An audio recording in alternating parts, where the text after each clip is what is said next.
Nous voulions nous attaquer au plus grand ennemi de la vie, la mort elle-même. Le but des Vax était de développer des méthodes de transfert de conscience pour préserver la conscience collective d'Otélios au-delà de l'éternité. L'évolution ultime, la transcendance. Mais nous avons été aveuglés par notre objectif. Les formes de vie à base de carbone ne sont pas compatibles avec les mises à jour de la conscience Vax. Erreur programme. Les instances originales d'Otélios sont obsolètes et doivent stopper leur consommation de ressources. Résiliation progressive approuvée. Nous avons déverrouillé les portes de l'enfer elles-mêmes, engendré le signe avant-coureur de notre propre disparition. Par ironie, nous sacrifions notre propre existence pour détruire la menace que nous avons apportée à la galaxie.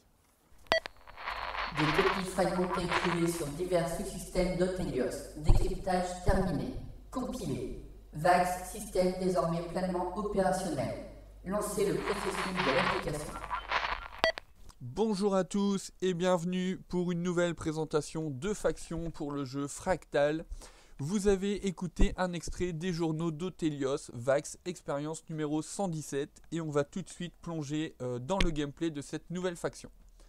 Si dans votre enfance vous avez regardé toutes les saisons de Stargate, vous avez certainement compris que Vax 117 est une machine autoréplicative dotée d'une IA en recherche de perfection qui peut interagir avec le monde physique. En gros, c'est un réplicateur. Les réplicateurs vont assimiler et détruire les technologies évoluées qu'ils vont rencontrer au travers de l'univers. Ce parallèle avec Stargate va se traduire dans le gameplay de Fractal par deux capacités spéciales que les Vax 117 vont posséder au début de la partie. La première, Ghost in the Machine, va permettre de supprimer les copies restantes d'une technologie que vous allez développer. Vous allez assimiler une technologie et vous allez la supprimer du plateau, privant les autres joueurs de cette fameuse évolution technologique. La capacité déconstructeur va permettre au joueur qui va contrôler les Vax 117 d'acquérir des tokens science à chaque fois qu'il supprimera un événement galactique sur le plateau. Le joueur qui contrôle le Vax 117 devra donc s'étendre sur le plateau le plus rapidement possible pour gagner un maximum de tokens science et prendre un avantage dans cet axe de développement. Les deux capacités de départ des Vax 117 sont vraiment très bien pensées puisque l'une va vous permettre de gagner des tokens science au fur et à mesure que vous allez étendre votre contrôle de territoire sur le plateau, et la deuxième va vous permettre de supprimer les technologies que vous développez pour les autres joueurs.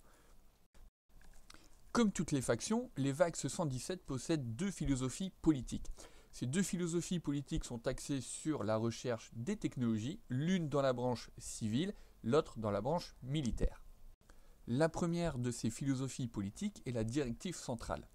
La directive centrale va permettre au joueur de supprimer un token déplétion de son action recherche. Il pourra également, pour une action, détruire des événements galactiques, des anomalies ou des obstacles dans un secteur adjacent à ses unités, ce qui combottera très bien avec la capacité déconstructeur. La deuxième philosophie politique disponible pour le joueur est la société méritocratique. Cette société méritocratique va permettre de switcher les technologies et donc de passer d'un développement civil à un développement militaire. Enfin, un petit mot sur sa capacité de combat, donc la carte robotique infanterie, qui va vous permettre de placer sur cette carte les trois premières unités vaincues au combat, infanterie ou mecha. Si vous gagnez le combat ou que vous jouez la carte tactique retraite, les trois unités présentes sur votre carte retournent alors sur le plateau. Vous l'aurez compris, j'aime vraiment ce parallèle avec les réplicateurs de Stargate, puisque les réplicateurs vont se développer rapidement, développer leur technologie de manière agressive en détruisant les technologies adverses. Ils vont également avoir une expansion dans la galaxie très importante et une unité qui sera détruite reviendra bien sûr sur le champ de bataille rapidement, puisqu'elle sera répliquée, reproduite par sa reine. Merci à tous d'avoir regardé cette vidéo présentation sur Fractal. On se retrouve pas la semaine prochaine mais dans 2 semaines pour une nouvelle présentation de Faction ou une nouvelle chronique. Si la vidéo vous a plu, n'hésitez pas à mettre un petit pouce bleu et si le jeu vous intéresse, abonnez-vous à la chaîne pour suivre les différentes actus sur le jeu. A très bientôt.